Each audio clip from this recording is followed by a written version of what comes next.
Zoom Live.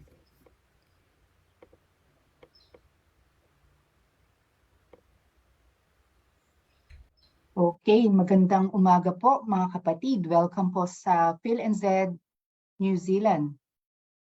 Auckland, New Zealand po ang ating Sunday service for this morning. And let us all go and pray this morning at ating i-welcome ang ating Panginoon dahil siya ang Diyos na we have to proclaim His name, we have to give praises to Him dahil napakadakila niya mga kapatid. So ngayon po ay idako natin ang ating presensya sa Kanya, sa ating Panginoon, and we pray our opening prayer for this morning. Panginoon Diyos, maraming salamat po Lord, and this morning kami po ay nagagalak. We come with expectation dahil alam po namin na pupuspusin mo kami Panginoon ng lahat ng kagandahan, ng iyong kalooban, yung pagmamahal, ang iyong mga blessings na hindi nauubos Panginoon despite ng aming mga shortcomings, O God. Lord Jesus, alam namin, Lord, na Ikaw ay kasama namin ngayon at aming ibibigay ang aming highest na papuri sa iyo dahil sa mga nagawa mo sa aming mga buhay, Panginoon. Patuloy mo kaming sinasamahan sa lahat ng pagkakataon. Ito man ay kasiyahan, ito man ay kalungkutan. Panginoon, ngunit Lord, kami po ay humihingi din ng panlilinis sa iyo upang kami ay maging karapat-dapat na makalapit sa iyo ngayong umaga. Lord, we come with focus, Panginoon, with deep, intense, and fervent prayer, Panginoon, ngayong umaga na aming inihahandog ang aming sarili, surrender aming mga buhay, winawaksin namin ng lahat ng mga distractions sa pangalan ni Jesus, Panginoon, yun lamang presensya at yung mga salita ang dadaan sa mga oras na to, Panginoon, ng aming service, Panginoon. And Lord, sasamahan mo kami hanggang kami ay makatapos, matutunan namin ang mga salita na ihahatid mo, Panginoon, through sa aming pastor, Panginoon. Lord God, ang mga kapatid namin naririto ay i-bless mo po sila, Panginoon, and even though ano man ang ginugo through ng each and every one of us, Lord, dinadalangin ko na wag mo kaming hayaang manghina, Panginoon. Lagi kaming strong in you, Panginoon, sa iyong presensya, sa iyong pagpapala na alam namin na lagi naming matatamasa at hindi nyo kami pababayaan, Panginoon. Lord God, maraming salamat po, Lord, at amin pong ino-open ang service nito with gladness, and we will praise your name. All this we pray in Jesus' name. Amen. Okay, magandang umaga muli. Welcome sa lahat ng mga Phil and Zed families in New Zealand, in Australia, in Philippines. And let's welcome our praise and worship. Pangunahan tayo ni Sister John. Magandang umaga po sa ating lahat. Morning, Jonah. Good morning po. Good morning. Morning, church. And good morning po sa lahat po ng kasama natin today. Lord, nandito po kami sa umagang ito. Hinahandog po namin, Lord God, ang aming mga sarili, ang aming pong puso, ang the words that will be coming out of our mouths, Lord God. We will be confessing of you and your great love. We thank you, Jesus. We thank you. We honor you. And samahan niyo po ako sa pagkanta, sa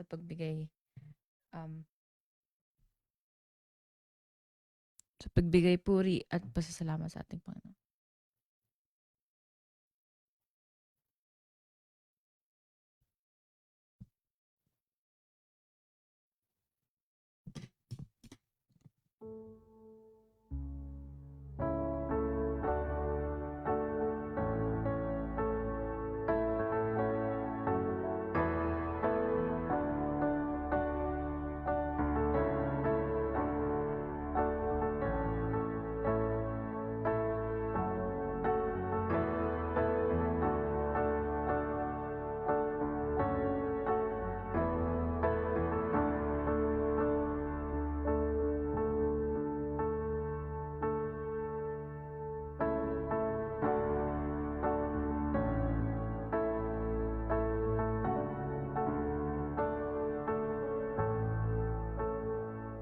And this is the day.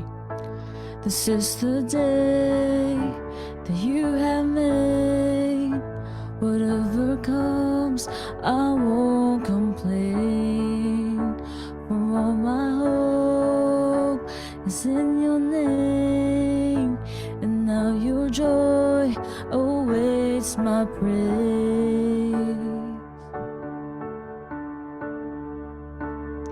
I give thanks for all you have done, and I will sing of your mercy and your love. Your love is unfailing. Lord, I am grateful.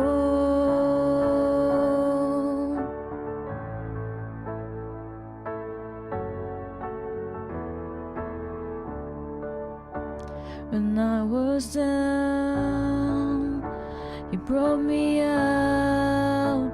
You set my feet on higher ground. So here I stand. You are my God. Your faithfulness, my solid rock. I give thanks.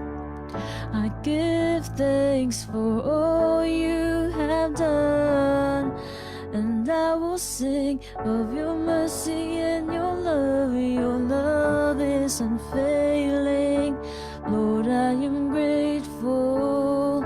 I give thanks for all you have done, and I won't forget all the battles you have won. Your love is unfailing. Lord, I am grateful.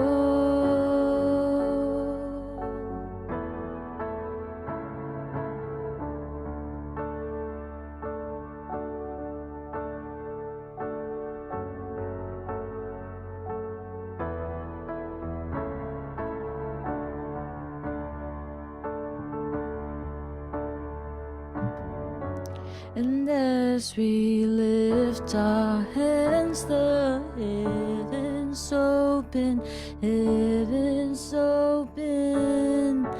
and let our lives declare the love our God has spoken over us.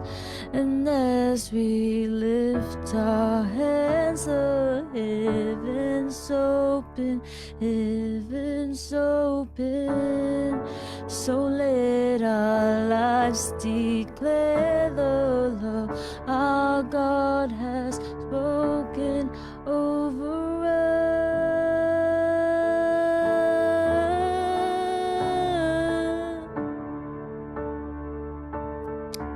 Give thanks. I give thanks for all you have done. I won't forget all the battles you have won. Your love is unfailing. Lord, I am grateful. I give thanks for all you have done. I won't forget all the battles you have won. Your love is unfailing. Lord, I am grateful.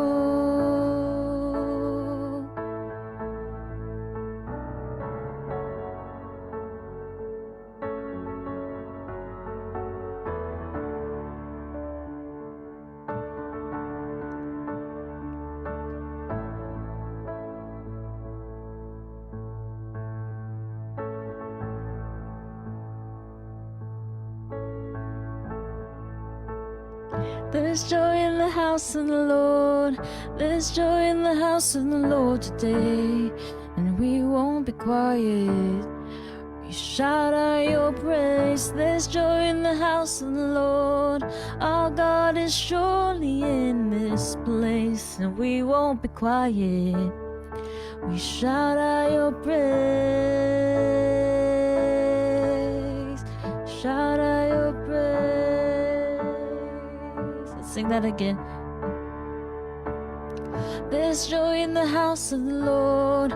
There's joy in the house of the Lord today, and we won't be quiet. We shout out your praise. There's joy in the house of the Lord.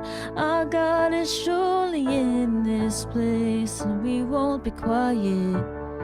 We shout out your praise. We shout out your praise. were the beggars. We were the beggars, now we're royalty. We were the prisoners, now we're running free.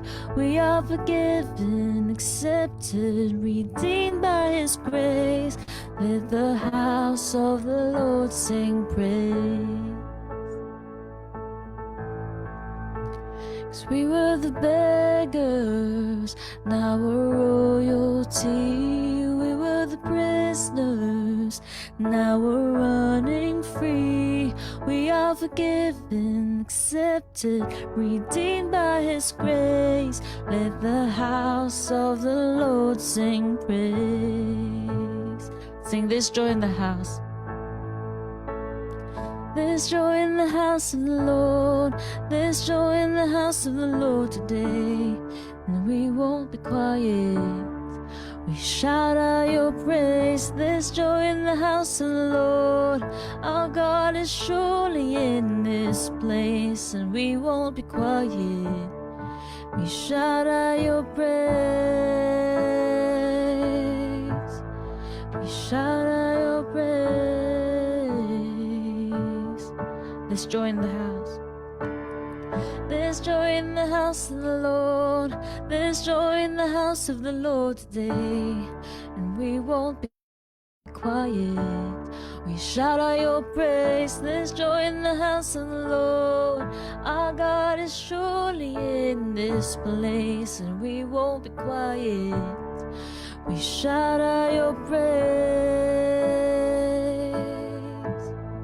We shout out your praise. We shout out your praise.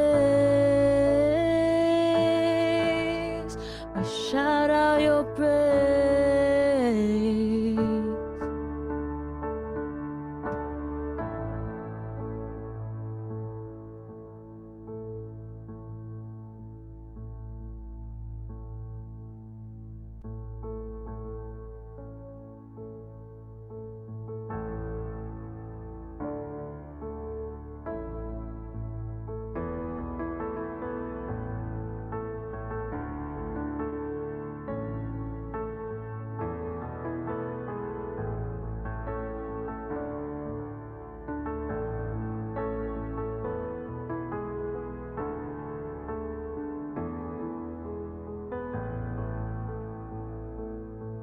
Sing our next song, Amazing Love. I'm forgiven because you were forsaken. I'm accepted, you were condemned. I'm alive and well, your spirit is within me. Because you died and rose again.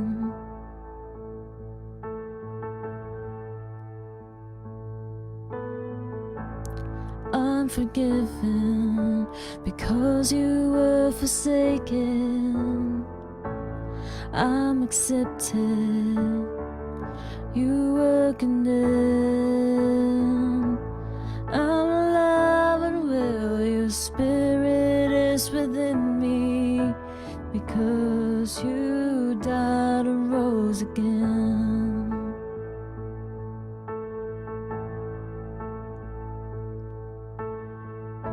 Amazing love, how can it be that you, my King, would die for me?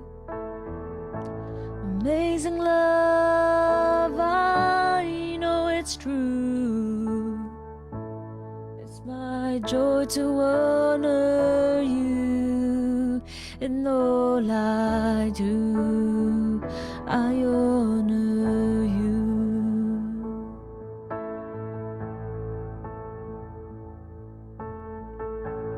I'm forgiven because you were forsaken. I'm accepted, you were condemned. And I'm alive and well, your spirit is within me. Because you died rise again. Amazing love, how can it be that you, my King, would die for me? Amazing love, I know it's true.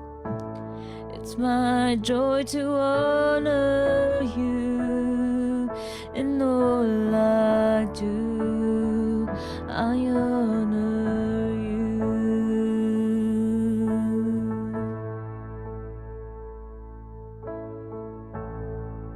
Let's sing. You are my King. Jesus, you are my King. You are my King. Jesus, you are my King. You are my King. Jesus, you are my King. You are my King. You are my King. Jesus, you are my King. You are my King. Jesus, you are my King. Amazing love, how can it be that you, my King, would die for me? Oh, amazing love, I know it's true. It's my joy to honor you in all I do. I honor you. Let's sing that one more time. Amazing love, how can it be that you, my King, would die for me? Amazing love, I know it's true. It's my joy to honor you in all I do. I honor you in all I do. I honor you in all I do. I honor you.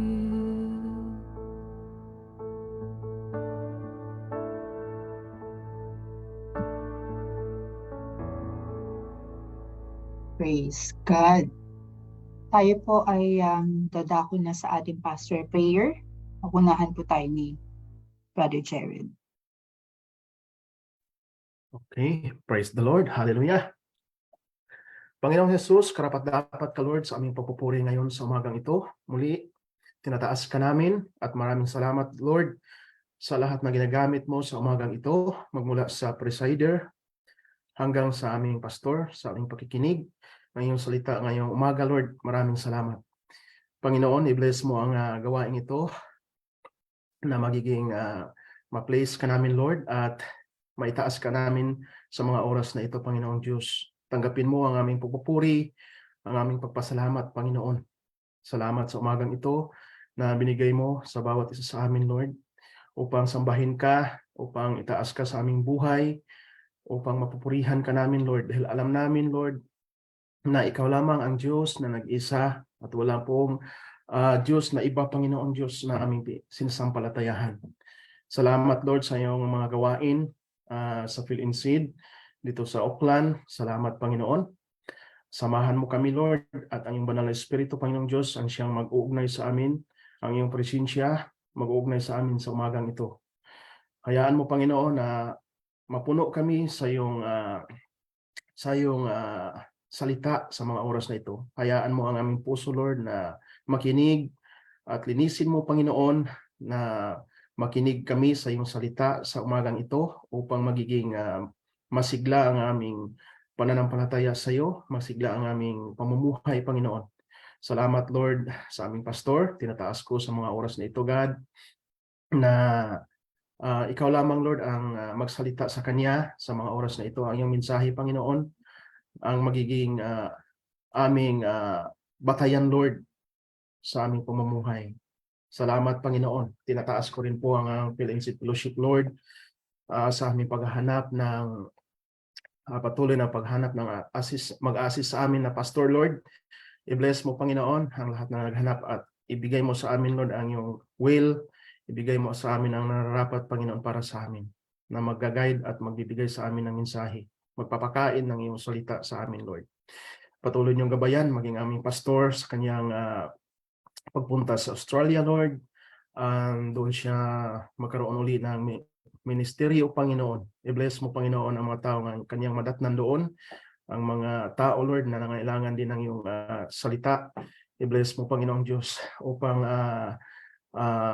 lumagana, Panginoon, ang iyong salita saan man sa mundo. I-bless mo, Lord, ang mga tao na gagamitin mo sa lahat ng iyong mga gawain. At sa umagang ito, Panginoong Diyos, nilalapit namin sa iyo ang bawat pamilya sa PhilInSeed, ang may mga karamdaman, Lord, pagalingin mo, physically, spiritually, at ang plano ng PhilInSeed Fellowship, Lord, ikaw, Lord, ang mag-una, i-guide mo ang bawat isa sa amin, Panginoon. Ikaw lamang, Lord, ang mapasalamatan sa umagang ito at ikaw ang mataas sa aming pamumuhay. Salamat, Panginoon, sa iyong mensahe sa amin sa araw na ito. Lord, patuloy kami na magpupuri at magpapasalamat. Patuloy kaming gumagawa sa iyong mga gawain. Maliit lang kami, Panginoong Diyos, but alam namin, Lord, ay binibless mo kami, sinasamahan mo kami sa maliit naming ministry dito sa Auckland, Lord. Salamat, Panginoon, sa lahat na ginagamit mo. Patawarin mo kami, hindi man kami karapat-dapat, Lord. Nagkasala kami, at alam namin, Lord, na ikay mabuti sa amin at patuloy mo kaming pinapatawad. Salamat sa iyong presensya sa mga oras na ito. Muli, Panginoon, ikaw lamang maitaas sa aming buhay at mapasalamatan sa umagang ito. I-bless mo lahat ng mga church na bukas sa mga oras na ito, God. I-bless mo ang bawat isa na magiging magkaroon kami, Lord, ng unity, magkaroon kami ng panahon sa iyo upang ikay aming masamba at mapasalamatan. Lord, dakila ka sa aming pamumuhay, kaya po kami narito, kaya po kami nagpupuri at nagpapasalamat dahil ikaw ang Diyos, Lord, na aming sinisamba at wala nang iba pa. Salamat muli sa umagang ito. Salamat sa lahat ng pagpapalang binigay niyo sa amin, physically, spiritually, sa lahat ng aspeto sa pamumuhay, Panginoong Diyos. Ikaw po yung Diyos namin. Ito nalangin namin, Panginoong Diyos, sa umagang ito, sa pamagitan ng pangalan ng iyong anak na si Jesus. Amen. Amen. Amen. Praise the Lord. Maraming salamat, Sister Jonah, for our praise and worship, and Brother Jared for the pastoral prayer. So we will now proceed with our announcements for this morning. Ang susunod pong service natin will be on Sunday. That will be on September 24. Same time, Auckland time, 10 a.m. Ang speaker po natin ay ang ating Reverend Pastor Jojo Asi. Presider po ay Sister Janet Asi. Pastoral prayer, Sister Vicky de la Cruz. Bible reader, Brother Dominic de la Cruz. Offering prayer, Brother Eric Encela. And praise and worship, Sister Lolet Encela.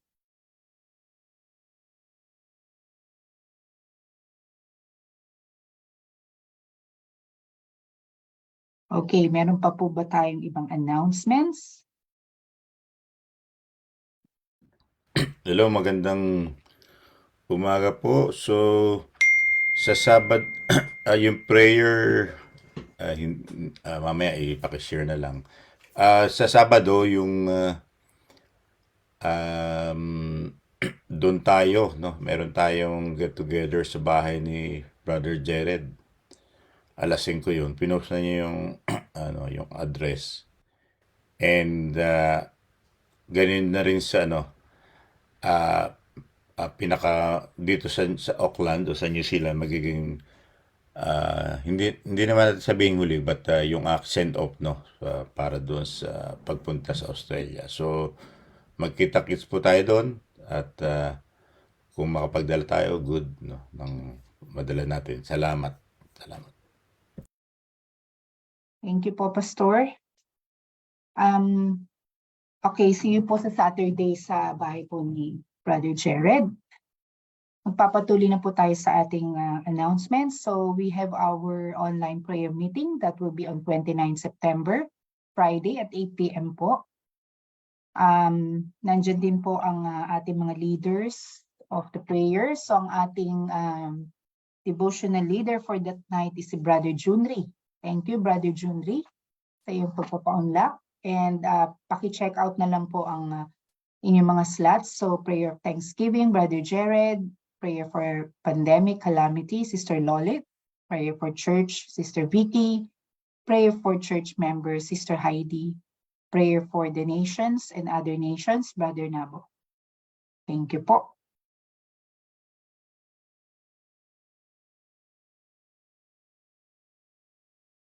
Okay, meron pa po ba tayong announcements, Pastor? Kung wala na po, ay magpo-proceed na po tayo sa susunod.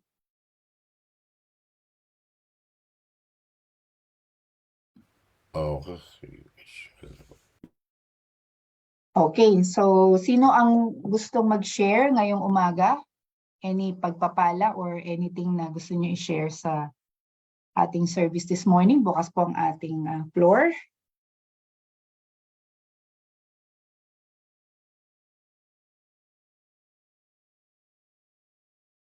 Okay, wala po ba? Okay, so sa susunod na Sunday na lang po siguro yung mga ibang mag-share kung meron po. So dako na po tayo sa susunod na part po ng ating service. So ang ating tithes and offering ay pangunahan po tayo sa prayer ni Sister Mary Ann. Sister Ann. Good morning po sa ating lahat. Tayo po ay manalangin sa ating tithes and offering. Lord, maraming salamat po sa umagang ito, Lord, na ngayon, Lord, ay aming sineselebrate, Lord, ang Sunday worship, Lord. Nagpapasalamat po kami, Panginoon, sa buong linggong pag-iingat niyo po sa amin, Lord, sa pagpapala, Lord, na pinagkaloob niyo po sa amin, Lord, kahit hindi man po namin hinihiling, Lord, binibigay niyo po sa amin, Lord. Maraming salamat po, Panginoon. At Lord, nagpapasalamat din po kami ngayon, Lord, kung ano mang posisyon namin ngayon sa buhay, Lord, alam namin, Lord, na hindi naman kami karapat-dapat, Lord, subalit pinagkaloob niyo po sa amin, Lord. Nagpapasalamat din po kami, Lord, sa iyong pagmamahal, Panginoon, na walang sawa, Lord. Maraming salamat po, Lord, sa pinagkaloob niyo po sa aming trabaho, Lord, sa aming mga employer, Panginoon. I-bless niyo po, Panginoon. Dinadalangin din po namin, Panginoon, ang aming tithes and offering ngayon, Lord. Nilalapit ko po sa inyo, Lord. Ito ay nanggagaling sa iyong mga anak, Lord, sa aming trabaho, Lord. At ito ay bukal sa aming puso ang pagbibigay, Panginoon. At nawa, Panginoon, ay marami pa po kami matulungan, Lord, sa pamamagitan po ng aming tithes and offering, Panginoon. Ang lahat ng ito, Panginoon, ay aming dinadalangin at pinapasalamatan sa iyong dakilang pangalan. In Jesus' name we pray. Amen. Amen. Okay, thank you very much, Sister Mary Ann. At tayo po ay dadako na sa ating pagbabasa ng ating verse. Tayo ay pangunahan ni Brother Angelo.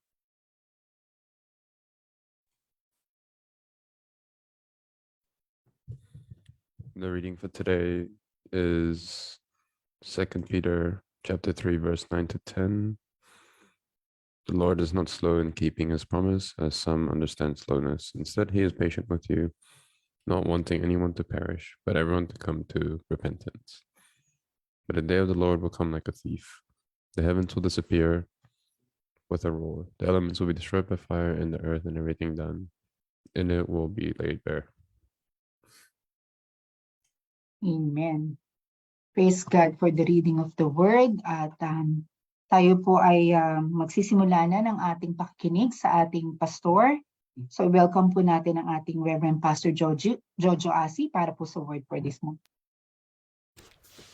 Salamat Sister Teresa sa pangunguna ngayon sa praise and worship, reading ng Bible, sa mga prayers na narinig natin ngayon sa Panginoon. Salamat sa inyong patuloy na paglingkod kay Lord, and happy Sunday sa ating pong lahat. At nagpapatuloy po tayo mga kapatid doon po sa ating pag-aaral, doon po sa mercy, yung pong tema natin. At narinig nga natin yung binasa kanina doon sa 2 Peter chapter 3, 9-10. So ano kaya ang nais ng Panginoon sa atin sa bagong topic natin ngayon, no? Nandun yung tema natin ng mercy, yung topic is yung patience and mercy. So nito pong mga nakaraang araw,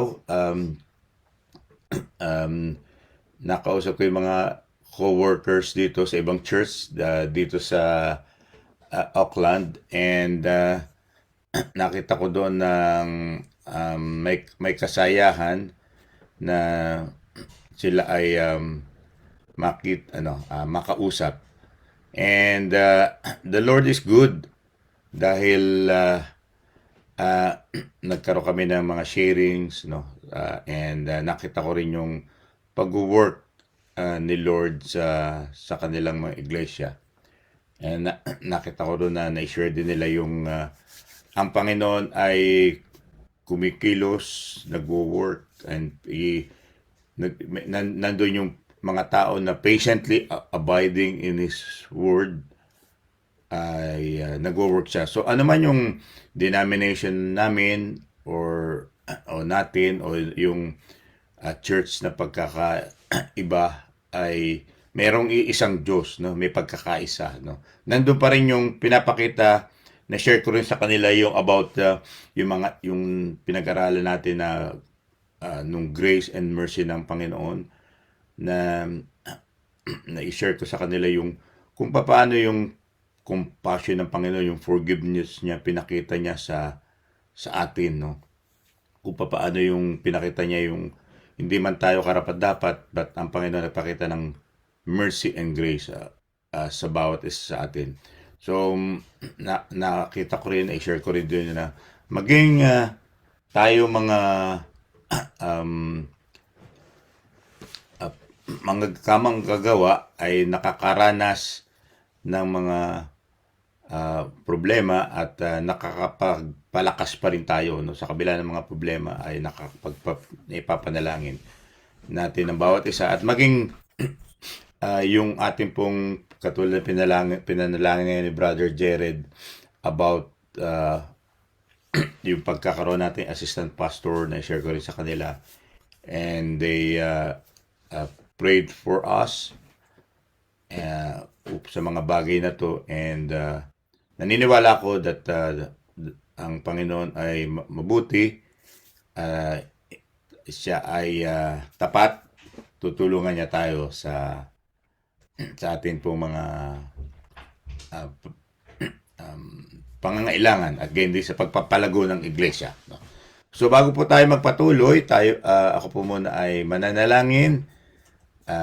Saglit po, samahan niyo po ako sa pananalangin sa oras na to. Okay, tayo po manalangin. Aming Diyos, purihin ka, purihin ang iyong pangalan, sambahin ka, at nawa Panginoon, O Lord, ay sa aming patuloy na pagbubulay-bulay ng iyong mga salita mula po dito sa 2 Peter chapter 3, at kayo din po sa aming topic ngayon, ay ikaw ang makita namin na ang iyong glory, ang kaningingan, ang maghari sa amin. Nawa Panginoon, O Lord, ay mabless kami ng iyong word, and you have the power, Lord, to bless us. At alam namin, Panginoon, that sinasabi mo rin sa iyong mga salita from kay Abraham, Isaac, and Jacob, nandun yung covenant mo sa kanila, at nung kami nanampalataya sa aming Panginoong Jesucristo ay hanggang sa panahon ng aming Panginoong Jesucristo na binakalob ng kanyang buhay para sa amin, kami nagkaroon ng pag-asa. Ang pag-asang ito ay mula sa iyo. Ang Espiritu Santo, ang Holy Spirit na pinagkaloob mo sa amin nung kami naniwala sa iyo, ay alam namin nasa sa amin. Help us, Lord, to claim it, to be strong, to have patience, and also makita namin yung mercy at compassion na patuloy na binibigay mo sa amin, Panginoon.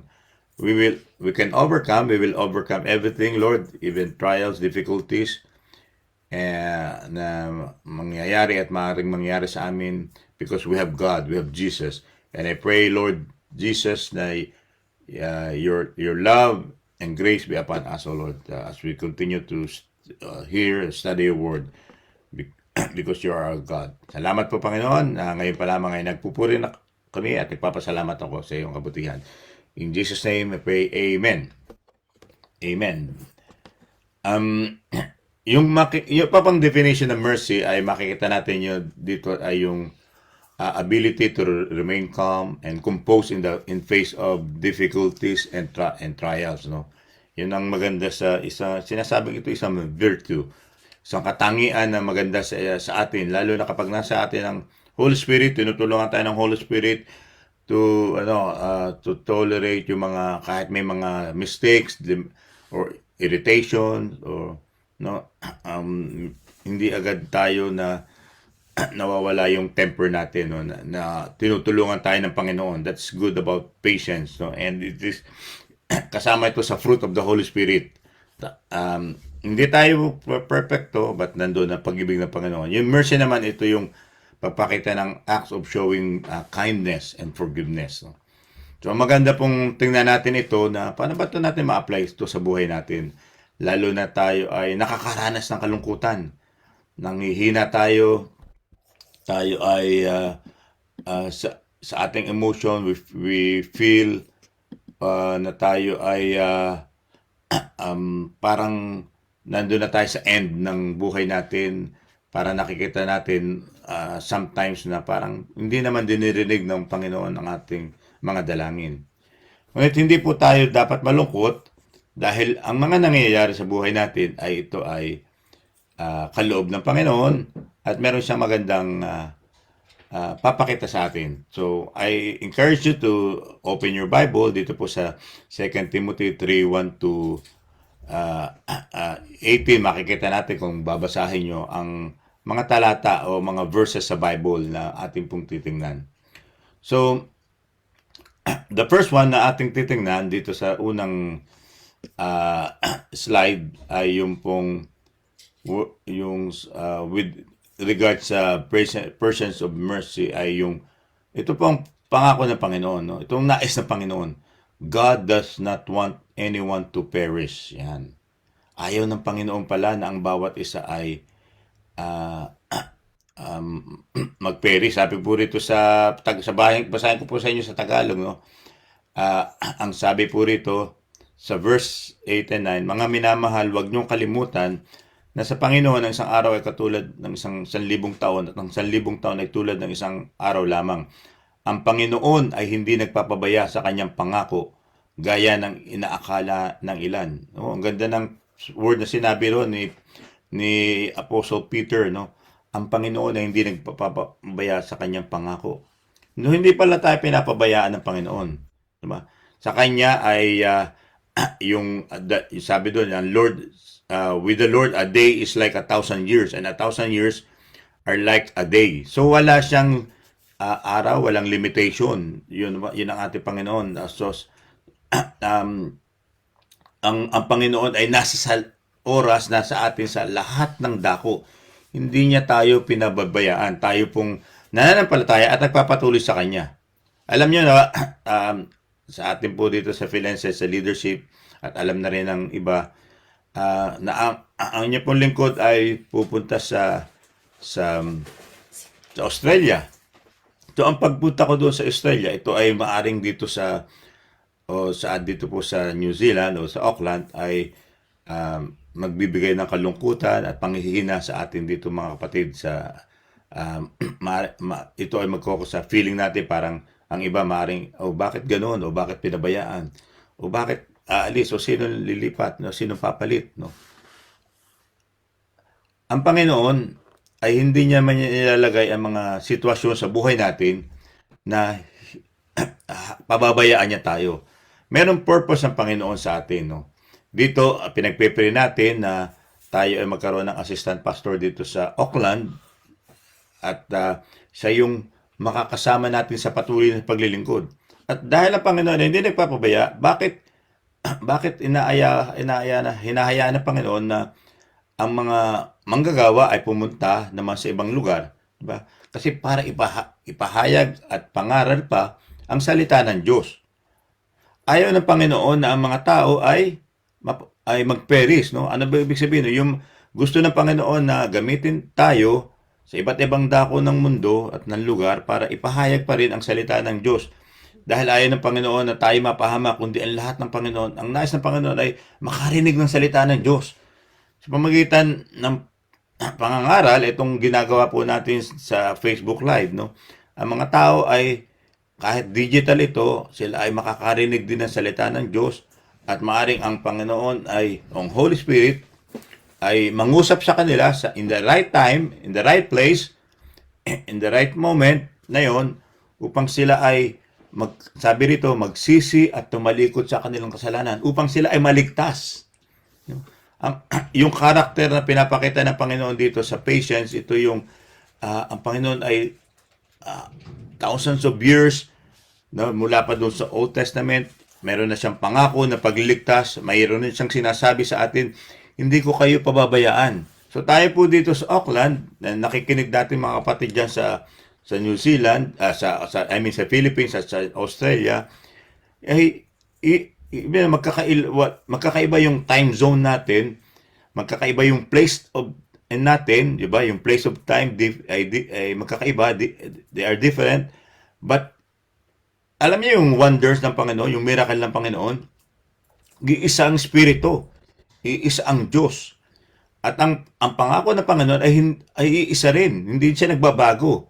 So wala siyang, hindi ang Panginoon hindi nakalagay sa isang box. Diba? Hindi siya, ibig sabihin, wala siyang times, wala siyang space. Siya ay nandoon sa lahat ng dako. Siya ay kikilos, sa kanyang pangako, hindi siya na magbabago. At bibigyan niya tayo ng kagalingan, bibigyan niya tayo ng strength, bibigyan niya tayo ng courage. Nandoon ang kanyang pag-ibig sa atin. And it will continue. The good thing about this is, it will continue. Diba? Sabi niya sa patuloy po sinabi niya rito, sa halip nagbibigay siya ng pagkakataon sa lahat sapagkat hindi niya nais na may mapahamak. Ito po yung sinabi niya sa Tagalog. Kundi ang lahat ay magsisi at tumalikod sa kasalanan. Ang ultimate purpose pala ng ginagawa natin na kung bakit na nag-aaral, nag-share ng gospel sa mga tao ay upang ang mga tao ay makarinig. Ang mga tao ay matouch ng kanilang buhay, ng kanilang puso at sila rin ay maligtas, magkaroon ng kaligtasan. At ito pong sulat ni Pedro, ito po'y mahigit 2,000 years ago at ito ay nananatiling buhay. Nandoon ang pag-asa ng Panginoon. God does not want anyone to perish. No? Kinakailangan lang natin tayo ay magtiyaga, magpakita patuloy tayo ng paglilingkod sa Panginoon dahil ang buhay ay hindi madali, ngunit ang Panginoon ay nandoon sa bawat area ng buhay natin. Hindi siya nagpapabaya. No? Hindi siya nagpapabaya. And I believe that the Lord will strengthen us here in New Zealand. Even in the Philippines, I believe in the name of Jesus, yung mga ministry doon, yung mga nakikinig sa atin ngayon, sila ay makakaranas din ng pagpapala at kagalingan. Dahil ang sino man, sabi doon, ang sino mang manampalataya sa ating Panginoong Kristo ay hindi mapapahamak, kundi sila magkakaroon ng buhay na walang hanggan. At yung promise na yon, kahit po tayo ay na-claim natin yung promise, yung spiritual journey natin, nagiging, sometimes nagiging mahirap man, but ito'y pansamantala lamang. Sapagkat greater yung promise niya sa atin. Greater yung pagliligtas niya sa atin. Greater din yung love niya sa atin. And God is good, no? Nandoon yung second point na makikita natin, yung mercy niya, yung mercy and justice of the Lord. Ano? Sabi po rito, mga kapatid, basahin natin sa 10. Ngunit ang araw ng Panginoon ay darating tulad ng isang magnanakaw. Sa araw na yon, ang kalangitan ay biglang mawawala kasabay ng mga malakas na ugong. Matutupok ang araw, buwan at mga bituin, ang mundo at ang lahat ng bagay na narito ay mawawala. So kung maaring sa iba na nagbabasa, parang ito ay isang babala lamang. Ngunit itong babalang ito ay may katotohanan. Alam nyo, nung time na itong babalang ito ay nangyari na nung time ni Noah. Ni Noah, ito ay nangyari naman yung babala niya, but for 150 years, people didn't believe sa sinasabi ng Panginoon ni Noah. Diba? Sabi doon sa verse 6 dyan sa 2 Peter din, sabi rito, basahin ko mula sa 5, sinasadya nilang hindi pahalagahan ng katotohanan, ang langit at lupa ay nilikha ng Diyos sa pamamagitan ng kanyang salita. Nilikha ang lupa buhat sa tubig at sa pamamagitan ng tubig. Sa pamamagitan ng tubig ng malaking baha, ginunaw ang daigdig ng panahong yun. So itong sinasabi natin, pinag-aaralan natin sa 2 Peter, nagunaw na ang mundo sa pamamagitan ng tubig. Ngat ito namang mangyayari sa susunod na sinasabi ni Pedro sa atin ay darating muli ang Panginoon. Diba? Darating ang Panginoon upang magbigay siya ng mercy, at the same time magbibigay din siya ng justice. No? Mercy and justice in the day of the Lord. So, the good thing about doon sa nananampalataya sa Kanya, hindi mapapahamak ang mananampalataya sa ating Panginoon Kristo. Kapag dating ng Panginoon, tayong nananampalataya, hindi tayo mapapahamak. Pero yung mga tao na hindi sila naniwala sa salita ng Diyos, katulad nung nangyari kay Noah doon sa verse 6, at dito sa verse 10 na ating pong pinag-aaralan, pagdating naman ng Panginoon, ito po ang mangyayari sa kanila. No? Matutupok ang between. So, magkakaroon ng justice, magkakaroon ng punishment. But take hold, mga kapatid. Be strong. Sapagkat ang pangako ng Panginoon ito, thousands of years ago, ay buhay. So, ang ating Panginoon ay buhay. Dahil tayo ay merong pag-asa sa pangalan ni Kristo Jesus, tayo ay lalakas. Dito, everyday sa ginagawa natin, tayo ay magtatagumpay. Alam niyo, na-share ko sa inyo yung mga, most of the time, yung mga testimony na binigay sa testimony ko sa buhay ko na ginawa ng Panginoon. And just recently, alam niyo yung nagkaroon nga, di ba, nabanggit ko sa inyo, nagkaroon ng restructuring sa company, sa work ko, sa secular job ko, at ako nagkaroon ng redundancy. Pero kapag ikaw pala ay nakikita ko yung work ng Panginoon. Bakit? Dahil nung ako'y nanalangin sa Panginoon, Panginoon, kung ako po ay pupunta sa isang lugar, o katulad sa Australia, gusto ko pong ako'y makapaglingkod. Hindi ko naman pababayaan dito yung nasa Auckland kasi meron tayong Zoom katulad nito at tayo ay naghahanap ng assistant pastor. So, yung existing na ginagawa natin, meron pa rin tayong Bible study online, meron pa rin tayong prayer online, at magkakaroon tayo pa rin ng online Zoom, no? And in addition to that, kapag nagkaroon na tayo ng assistant pastor na magpapatuloy dito na mangunguna dito sa Auckland, sa New Zealand, ay meron pa rin tayong face to face at katulong natin. So, siya ay manganganak, lalago, mag-grow. So yung sinasabi rito ni Peter, dahil nangangailangan ng tao ng kaligtasan Dahil itong warning na to nang binibigay niya kasi kinakailangan maraming mga workers o mga tao, mga believers ang sumunod doon sa sabi ng Panginoon ay pangaral ang salita ng Diyos sa iba't ibang lugar, at maraming tao ang impending na pagdating ng ating Panginoon, anytime pwede siyang dumating. Ito po mangyayari, punishment doon sa mga hindi naniniwala. And nangyari na po ito sa time ni Noah, at ngayon naman ay kung makikita natin, it's a severe warning because pagdating ng Panginoon, ito ay apoy na ang tutupok sa mundo.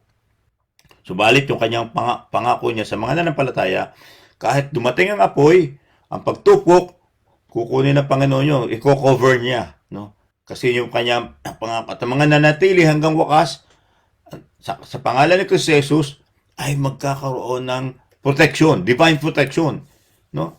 Imagine niyo divine protection kahit nagkakaroon ng ah, kaguluhan sa mundong ito, nandoon yung kanyang covering. Alam niyo, recently nagkaroon dito sa New Zealand, sa Auckland, ng mga calamities, no? Ng flooding. So, marami sa atin ng mga nanalangin. Hanggang ngayon, yung impact ng calamities, makikita natin yung typhoon, yung mga putik, yung mga bahay na nabanlikan o natabunan ng putik. At hindi lamang yung mga kapatid, yung mga cars, kung makikita nyo sa picture, hindi pa rin naialis doon. Kumbaga, lubog na rin yung car ng putik dahil sa pamagitan ng baha. At dito sa Auckland, kung makikita natin, ano yung impact din ng calamities nung recent flood, maraming mga area na apektuhan ng bahay and ang hindi inhabitable na yung lugar kasi every time na may bagyo o ulan, lumulubog yung bahay dito. So recently nakita natin yung New Zealand government o lalo na yung Auckland government o council, naglagay sila ng around $2 billion para tulungan yung mga taong nasalanta ng bagyo at bibilhin na nila yung lugar na yon. So yung impact ng calamities, kung ipipicture natin, baha pa lang yan, no? Ganon, maraming mga bahay na sira, maraming mga properties ang mga nasira. Yung isa doon sa lugar sa Gisborne or sa iba pang lugar ay yung yung kanilang vineyard, 10 hectares, totally in a second, wala na yung kabuhayan and they cost millions of dollars. But dito sinasabi sa atin, ang Panginoon, pagdating ng mga calamities, pagdating ng mga tragedy o ng ating Panginoon, the Lord will protect us. Doon sa naniniwala sa Kanya, in the name of Jesus, the Lord will protect you. The Lord will, He will give us mercy, He will give us love, yung grace niya ay nandoon sa atin. No? Ito pa yung pangako ng Panginoon, no? Ano man ang mangyari doon sa cataclysmic event, no? The Lord is with us. He will never leave us, He will never forsake us. Ma-encounter man natin yung problema, pansamantala lamang yan. Dahil nandoon pa rin ang pangako ng Panginoon. Inaalaw ng Panginoon na mangyari ang mga buhay nito sa mga tao dahil gustong pakita ng Panginoon yung kanyang love, yung kanyang power. Mahal tayo ng Panginoon. Huwag tayong manghina, magpalakas tayo at manalangin lang tayo sa Panginoon kasi hindi nagbabago ang Panginoon. Sa ay nandoon yung kanyang hope and salvation. Ito po nang huli nating pag-aaralan. Yung kanyang hope and salvation ay nandoon. Yung kanyang pag-asa ay nasa atin. Basahin ko po sa inyo dyan sa Tagalog na meron kayong Bible dyan. Ito po sinabi niya. Gusto ko pong umpisahan dito sa 13. Sabalit ayon sa pangako ng Diyos, naghihintay tayo ng bagong langit at ng bagong lupa na paghaharian ng katuwiran. Kaya nga mga minamahal, habang naghihintay kayo, sikaping niyong kayo madatnang namumuhay ng mapayapa, walang dungis at walang kapintasan. So, paano kaya yun?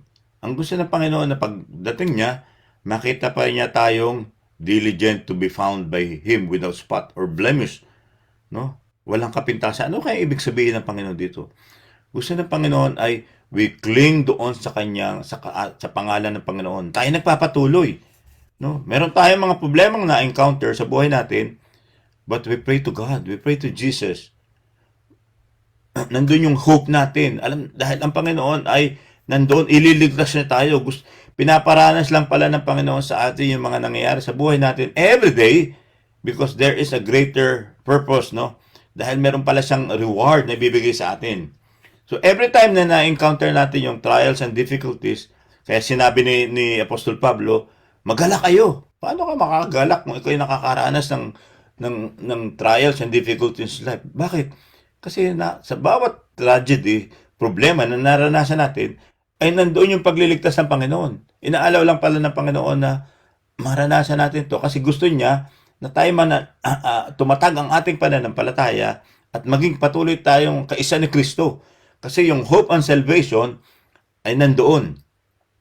So, patuloy po natin basahin dito sa sa verse dito, sabi dito, isipin kaya nagtitimpi ang Panginoon ay upang bigyan kayo ng pagkakataong maligtas. Yung pala yun. Yung patience pala, yung godly patience pala na pinapakita ng Panginoon, inaalaw niya na ang mga tao ay manghina, lumayo, at ang iba naman ay magpatuloy, ang iba naman ay lumago lalo yung pananampalataya kasi ito pala yung purpose ng Panginoon sa atin. Meron pala siyang magandang plano.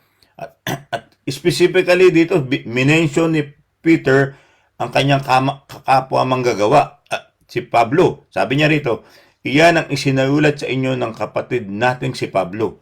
Taglay ang karunungang kaloob sa kanya ng Diyos. Sa lahat ng sulat niya, sa 15, tungkol sa paksang ito, ganito ang lagi niyang paalala. May ilang bahagi sa kanyang mga sulat ay mahirap unawain at binibigyan ng maling kahulugan ng mga mangmang at manggugulo ng pag-iisip. Ganyan ang kanilang ginagawa sa ibang kasulatan, kaya't nga't pinapahamak nila ang kanilang sarili. So merong sinasabi pareha sila, si Peter and Paul, kasi itong pong context ng 2 Peter ay maraming magtuturo ng mga maling katuruan, maraming maliligaw. But nasa atin ang Biblia. Binigay na sa atin ng Panginoon ang Biblia. Nasa sa atin na ang pag-aralan at basahin ng Biblia.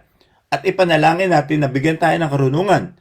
Alam niyo, kapag tayo merong wisdom from the Lord, mabubukas yung ating eyes. Ipag-pray natin yun, pinag-pray natin yun. Panginoon, maunawa ako nawa yung salitang to. Ito yung salita mo. Ito hindi ordinaryong sulat ng tao. Hindi ito ordinaryong salita. Kundi ito ay merong purpose. Ito ay may meaning. Ibibigay ng Panginoon sa atin ang kahulugan nito, ang ating pinag-aaralan. Kung tayo ay ilalagay natin yung puso natin sa Panginoon. Sa mga taong ayaw maniwala, lalayo yan. Lalayo. And anong sabi ng ni Pedro? Pagdating ng Panginoon, tutupukin ang mundo. Anong gagawin niya? Ililigtas niya. Hindi mapapahamak ang mananampalataya. Pero yung matigas ang ulo, yung ayaw pa rin maniwala sa salita ng Panginoon, sila ay mapapahamak. Pero ang hope of salvation, ang ayaw ng Panginoon na ang tao ay mapahamak. So meron pala tayong choice. It's either we believe in the name of Jesus, kung lumapit tayo sa Kanya, kasi binigay na ng Kanyang Panginoon ang Kanyang buhay para tayo ay maligtas. Binigay niya, di ba? Sabi doon, for God so loved the world that He gave His only begotten Son, that whoever believe in Him. Yung word na believe is hindi lamang sa tenga, pasok dito, labas dito, kundi from our heart, we surrender our lives, our everything sa Panginoon. Ang pag-surrender ng everything, ito po yung mga kasalanan. Hindi naman sinabing ito yung iyong lahat ng surrender mo ang iyong bahay, ang iyong sasakyan, mamuhay ka na, mamundo ka na ng hindi ka na magtrabaho, wala ka nang gagawin. Hindi naman ganyan eh. Hindi, mali yung context naman yun eh. Ang gusto ng Panginoon is maging wealthy tayo, maging prosperous tayo ang living. Yung Christian life is tayo ay merong magandang puso, hindi tayo naninira ng kapwa, nagtumutulong tayo sa nangangailangan, meron tayong love sa mga tao, tayo nag-share ng gospel, no? At kung tayo naging prosperous, meron tayong higit doon sa needs natin o sa wants natin, tinutulong natin yan sa nangangailangan. At ngayon ang church natin nangangailangan ng support ng assistant pastor na kukunin natin. Yung pagtulong sa kanila ng part ng pera ngayon, isusupport mo para maipa-unlad ang ministry, that is a good thing. Yung mga material thing is gamitin natin for a greater purpose. Meron siyang value. No? So tayo ay nabumuhay sa mundong ito habang hindi pa dumarating ang Panginoon at tayo may lakas pa. Meron tayong wisdom. No? Kasi yung hope and salvation, ito pinasasabi ng Panginoon sa atin is nandoon. But habang nandito sa mundo, meron naman tayong spiritual wisdom, no? Na tayo ay patuloy nagbabasa ng Biblia, umaawit ng mga papuri sa Panginoon, at lumalayo tayo sa kasalanan. Ang paglayo, alam nyo, maraming tukso ang mundong ito sa panonood ng TV, movie, no? Sa maging kahit doon sa ating social media, no? Maraming mga influences doon na nakikita natin. And there are now ang digital technology is so vast, so wide. So anything na makita natin, yung mga narinig natin, lalo na napapanood natin sa social media, there are a great factor na mag-i-influence sa atin, lalo na po sa nakikita natin na maaaring tayo maniwala doon lang sa sinasabi. Napakarami, no? May nagpipreach din, meron nag-share, at merong tinitwist yung mga truth, no? Kapag ang truth ay tinitwist, nagiging katotohanan na lang yung kapag paulit-ulit. Pero dapat tayong mag-back to basic. Anong basic doon? Pray to God, read the Bible. Pray to God, read the Bible. Go to church. And huwag tayong titigil sa pag-attend ng mga gawain ng prayers, na prayer meetings, ng mga Bible studies, worship, etc. Lahat ng gawain kapuri-puri sa Panginoon, yun po yung magbe-benefit sa atin. No? So kung tayo ay manghihina tayo, kung tayo ay magiging less and less na yung ating love sa Panginoon, yung time natin sa Panginoon. So there's hope and salvation doon sa mga tao na nag-iintay sa ating Panginoon. Habang nag-iintay tayo sa pagdating ng Panginoon, nagpapatuloy tayo, nagpapalakas tayo ng ating spirito. No? Nagpapalakas tayo ng ating pananampalataya. Sa pagpapalakas ng ating pananampalataya, sinabi dito, matatagpuan tayo ng Panginoon na without blemish, diligent tayo, no? And meron tayong peace. May kapayapaan tayo. Kasi alam niyo, may kapayapaan, naniniwala ka na hindi ka pababayaan ng Panginoon. Sa kabila ng iyong mga nararanasan sa buhay, may kapayapaan ka. Yun po ang gusto ng Panginoon na nasa atin. Kasi binigay na niya ang kanyang buhay sa atin, yung dugo. No? Dugo na yun, mga kapatid. Buhay na binigay niya sa atin upang lang tayo ay maligtas. Ngayon sa atin ay kinakailangan i-claim lang natin yung power na yun. And there is power in the name of Jesus if we believe in His name. Sa oras pong ito, tayo po ay magpasalamat sa Panginoon dahil sa kanyang pagbabahagi sa atin. At nawa ay matagpuan tayo ng Panginoon. Katulad siya sabi niya na tayo ay sincere, meron tayong sincerity sa Kanya. Nandun yung kanyang patience, yung love niya, tayo diligent, no? Natatagpuan niya tayo nagpapatuloy sa kabila ng magulong sanlibutan ito. Kasi tutulungan tayo ng Panginoon. Ano man ang ating naranasan, tutulungan tayo ng Panginoon. Bakit? Ang Panginoon ang nangako. Ang Panginoon nagsabi na ililigtas sa Kanya. In the eyes of God, lahat ay maliligtas. In the eyes, gusto niya lahat ay maligtas. In the eyes of men, merong condition o maraming mga iniisip. Pero, kung nakafocus tayo kay Jesus, tayo ay maliligtas. Tayo ay magkakaroon ng healing. Tayo ay magkakaroon ng power. Tayo magkakaroon ng magiging maayos ang destiny, ang journey natin sa buhay. Kasi ang Panginoon ay hindi nagbabago. Pagpalain nawa tayo ng Panginoon sa oras na to at tayo po yung manalangin at kamtin natin ang biyaya na nasa Kanya. Panginoon, purihin ka at binabalik namin sa iyo ang papuri at salamat. And I pray, Panginoon, ang lahat ng nakikinig ngayon at naaabot nito at maaaring maabot nito. Lord, we don't know yung extent ng power mo to, about your message, O Lord. Lahat ng ito ay nangyayari sa amin dahil meron kang purpose sa amin, Lord. And meron kang pangako sa amin na hindi mo kami pababayaan. Salamat po sa pangakong ito, Panginoon. Nandun yung iyong patience sa amin, yung aming mercy sa amin. Hindi ka nagbabago. At dahil dito, Panginoon, kami ay magpapatuloy at lalakas dahil ang aming sinasampalatayanan ay tunay na Diyos. Isang Diyos na makapangyarihan sa lahat. Na nandoon ang pag-ibig sa amin sa kabila ng aming mga kahinaan at aming mga kasalanan ay patuloy mo kaming nililinis at pinapalakas at pinapatawad, Panginoon. Dahil sa iyo, nagpapasalamat po, Panginoon, kami at nawa, Panginoon, ibigay mo sa amin ang bendisyon at pagpapala nagmula sa iyo. May the love of God, the fellowship of the Holy Spirit, and the grace of our Lord Jesus Christ be with you all. In the name of Jesus, Amen. Purihin ng Diyos. Magandang tanghali po sa ating lahat. God bless po sa lahat. God bless po. Salamat po, Thank you, Candy. Pastor. Thank you po. Bye-bye. Salamat po. Salamat po. Thank you. Bye.